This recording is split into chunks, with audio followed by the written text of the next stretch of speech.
अस्सलाम वालेकुम नाज़रीन। हमारी फील्ड चूँकि तरबियत की है, इसलिए मैं इस मौजू पर बात करना मुनासिब समझूंगी। आजकल सोशल मीडिया पे एक वीडियो बहुत वायरल है जिसमें दो गैर मुल्की लड़कियां इस्लामाबाद के इलाके शक्करपड़िया में सैर के लिए आई हैं और उनके इर्द गिर्द लड़कों का एक हजूम है और वो लड़कियां खुद को इंतहाई बेबस महसूस कर रही हैं। मेरा सवाल उन माँओं से है, उन बहनों से है कि क्या ये तरबियत करती हो आप अपने मर्दों की?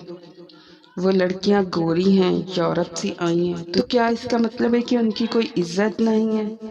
उनको आंखें फाड़ फाड़ के देखते चले जाओ।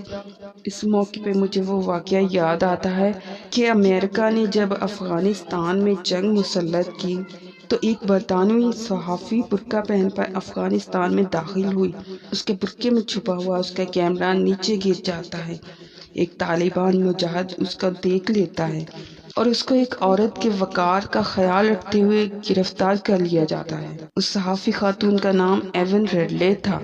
तालिबान एवन रेडले को ले जाकर अपने घर की ख़वातीन के हवाले कर देती हैं और ये सहाफ़ी खातून तालिबान के हुस्न सलूक से मुतासर होकर इस्लाम कबूल कर लेती है और तालिबान उसको रिहा कर देती हैं। और वहाँ से रिहा होने के बाद एवन रेडले अपने एक इंटरव्यू में बताती हैं तालिबान ने उसको एक बहन और बेटी जैसी इज्जत दी और उनकी ख़वातीन ने उसके खाने पीने का ख्याल रखा और उसके कपड़े खुद धोकर दे दी थी। तो कहने का मतलब ये है कि खुदारा पाकिस्तान को बदनाम ना करें, किसी गंदे नाले के गंदे कीड़े होने का सबूत ना दें।